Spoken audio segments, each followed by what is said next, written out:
Hey everyone, good evening. It's Scott at Scott Trades on X with StockMarketMentor.com and your chart of the day. Want to take a look at Reddit? This is ticker RDDT.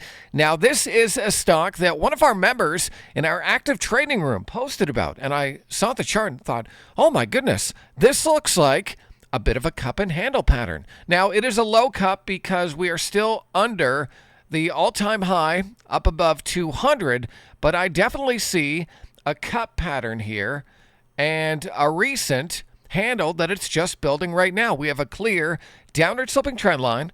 So looking for a move out of this consolidation. Right now, the stock has clear near-term support just under the 21-day EMA. I would look for a move out of this consolidation. Maybe have an alert on Reddit at around 148.10.